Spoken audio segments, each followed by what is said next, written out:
Hello everyone, welcome to Tashu academy banking and law. आप सभी viewer का बहुत बहुत स्वागत है। ये वीडियो है जनरल अवेयरनेस का, जो बेनिफिट करेगा आपके लॉ ऑफिसर एग्जाम को और राजभाषा अधिकारी एग्जाम को, क्योंकि दोनों एग्जाम के जनरल अवेयरनेस का पेपर सेम होता है। चलिए विदाउट डिले इस वीडियो को शुरू करते हैं। लाइक शेयर सब्सक्राइब आप लोग जरूर कर दीजिएगा। यहाँ पर कुछ कीवर्ड हैं, ठीक है, उनके बारे में हम थोड़ा सा डिस्कशन करेंगे, बहुत ज़्यादा डिटेल में नहीं जाएंगे। बस जो टू द पॉइंट इसका क्वेश्चन है वो मैं आपसे डिस्कस करूंगा।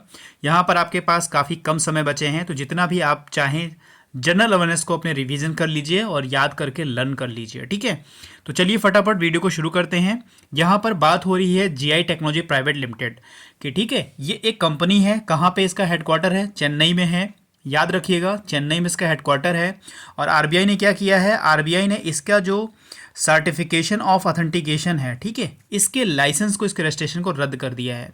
साथ ही साथ एक Muthoot wheel and asset finance और इको इंडिया फाइनेंशियल सर्विसेज ने इसके भी सर्टिफिकेट ऑफ ऑथेंटिकेशन को रद्द कर दिया है आरबीआई ने। का हेडक्वार्टर आपको पता चल गया चेन्नई में है। और इनका काम क्या था? इनका काम था प्रीपेड इंस्ट्रूमेंट जो होते हैं वो रिलीज करते हैं जीआई टेक्नोलॉजी लिमिटेड।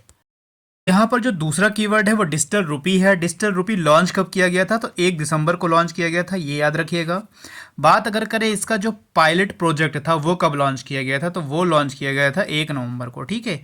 1 नवंबर को डिजिटल रुपी का पायलट प्रोजेक्ट लॉन्च किया गया था। और डिजिटल रुपी जो, जिसको आप इलेक्ट्रॉनिक रुपी बोलोगे, ठीक है, वो लॉन्च किया गया था 1 दिसंबर को। यहाँ पर इन्होंने 9 बैंकों को आइडेंटिफाई किया था। वो 9 बैंक कौन से हैं तो वो भी याद रखिएगा, क्योंकि आपसे क्वेश्चन किसी भी तरीके से पूछे जा सकते हैं। उसमें था एसबीआई है, बैंक ऑफ बड़ौदा है, यूबीआई है, एचडीएफसी है, आईसीआईसी बैंक है, कोटक महिंद्रा बैंक है, एस बैंक है, आईडीएफसी फर्स्ट बैंक है, एचएसबीसी बैंक है, ठीक है। तो ये सारे बैंक हैं। यानी टोटल कितने बैंकों की आइडेंटिफाई किया गया था? 9 बैंकों की पहचान की गई थी डिजिटल रुपी के लिए। पर जो 2 कीवर्ड है, ये बैंक ऑफ बड़ौदा के 2 डेबिट कार्ड हैं, ठीक है। बैंक ऑफ बड़ौदा के 2 डेबिट कार्ड हैं, जिसका नाम है बीओबी यानी बॉब वर्ड ऑपुलेंस, और दूसरा है बॉब वर्ड सफायर। ये 2 जो हैं इनके डेबिट कार्ड हैं जो बैंक ऑफ बड़ौदा ने लॉन्च किए हैं। ये दोनों debit card bank of Baroda के द्वारा लॉन्च किए गए हैं। किन के लिए हैं? कस्टमर के लिए हैं। ये उन कस्टमर के लिए हैं जो हाई नेटवर्थ इंडिविजुअल कस्टमर हैं बैंक ऑफ बड़ौदा के। ये कार्ड उनके लिए लॉन्च किए गए हैं। वो कस्टमर चाहें तो इस कार्ड को इशू करा सकते हैं। आपको इतना याद रखना है कि ये 2 बैंक ऑफ बड़ौदा के द्वारा 2 जो है डेबिट कार्ड लॉन्च किए, उसका क्या नाम है। दूसरी बात एसबीआई की हो रही है, उनके प्रॉफिट की हो रही है, ठीक है। एसबीआई ने कितना प्रॉफिट कमाया है? तो अगर आप देखें इनका जुलाई टू सितंबर, ठीक है, जुलाई टू सितंबर का मंथ अगर देखें तो यहाँ पर इन्होंने 13,265 करोड़ का प्रॉफिट कमाया है। 13,265 करोड़ का मुनाफा एसबीआई ने कमाया है। यहाँ पर एक कंपनी है green cell express private limited. इसने जो है एशियन डेवलपमेंट बैंक से 4 करोड़ का डेट ले रखा है, यानी ऋण ले रखा है, उधार ले रखा है। क्या करेंगे 4 करोड़ का? ये 255 इलेक्ट्रॉनिक बस लॉन्च करेंगे। 255 इलेक्ट्रॉनिक बस लॉन्च करेंगे। 255 इलेक्ट्रॉनिक बस होंगे। इसके अंदर जो भी टेक्नोलॉजी होगी, जो भी इक्विपमेंट होंगे, वो खासकर महिला सुरक्षा को ध्यान में रखकर डिजाइन किए जाएंगे। तो ये टोटल बसें जो होंगी वो महिला सुरक्षा पर इनका ध्यान केंद्रित होगा। और ये green cell express private limited के द्वारा 255 इलेक्ट्रॉनिक बस लॉन्च किए जाएंगे। करते हैं यूनियन बैंक ऑफ इंडिया की। तो यूनियन बैंक ऑफ इंडिया ने 104वां यानी 104th अपना अभी एस्टेब्लिशमेंट ईयर मनाया है, यानी स्थापना दिवस मनाया है। और एक जगह है हाटिया गाछी, ठीक है, वहाँ का एक ब्रांच है, वहाँ पे 104वां स्थापना दिवस मनाया गया है। और इसके उपलक्ष्य में इन्होंने एक अपना मोबाइल ऐप जो है लॉन्च किया है, व्योम, ठीक है। व्योम एक ऐप लॉन्च किया है। तो ये काफ़ी इंपॉर्टेंट है कि अगर पूछा जा सकता है आपसे कि यूनियन बैंक ऑफ इंडिया ने अपने स्थापना दिवस के उपलक्ष्य में कौन सा ऐप लॉन्च किया है, तो ये है व्योम। तो व्योम जो है व्योम ऐप किसका है? वो है यूनियन बैंक ऑफ इंडिया का। बात करते हैं विवेक जोशी की। विवेक जोशी क्या बनाए गए हैं? तो सेंट्रल गवर्नमेंट के द्वारा आरबीआई का जो सेंट्रल बोर्ड है उसमें डायरेक्टर के पोस्ट पे इनको अपॉइंट किया गया है, नॉमिनेट किया गया है सेंट्रल गवर्नमेंट के द्वारा।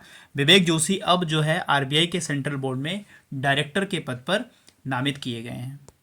यहाँ पर जो अगला कीवर्ड है MD and CEO of public sector bank, यानी जो पब्लिक सेक्टर के बैंक के एमडी सीईओ होंगे, जो पीएसबी है हमारा पब्लिक सेक्टर बैंक के एमडी और सीईओ, जो उनका अब टेन्योर जो होगा यानी कार्यकाल जो होगा वो अब 10 वर्ष कर दिया गया है, 10 ईयर कर दिया गया है। पहले कितना था?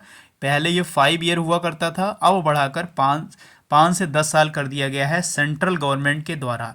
यानी अब जो भी एमडी/सीईओ बनेंगे बैंक के वो 10 साल के लिए बनेंगे। पहले 5 ईयर या 60 वर्ष, जो दोनों में से जो भी पहले पूरा होता था इस पे उनको रिटायरमेंट दे दी जाती थी, लेकिन अब वो 10 वर्ष तक उनका टेन्योर होगा, यानी जो कार्यकाल होगा 10 वर्ष तक वो काम करेंगे। ये क्वेश्चन मैं आपको पढ़ा भी चुका हूं, तो यहाँ पे मैं आपको बता देता हूं कि एयरटेल पेमेंट बैंक ने अभी अपना फेस आधारित ई केवाईसी शुरू किया है। ठीक है, फेस आधारित ई केवाईसी शुरू किया है एयरटेल पेमेंट बैंक ने। ठीक है, तो यहाँ पर अब कोई डॉक्यूमेंट की ज़रूरत नहीं होगी कि अगर किसी केवाईसी में जाना है तो डॉक्यूमेंट ले जाना है, सीधा सीधा फेस ऑथेंटिकेट हो जाएगा। तो ये पेमेंट बैंक है एयरटेल जिन्होंने फेस आधारित ई केवाईसी शुरू की है। बात करेंगे केनरा बैंक की, तो केनरा बैंक ने अपना स्थापना दिवस 117 नंबर का मनाया है। ठीक है, ये भी याद रखिएगा। जैसे यूनियन बैंक ऑफ इंडिया ने 104वां मनाया है, वैसे केनरा बैंक ने 117 नंबर का अपना स्थापना दिवस मनाया है।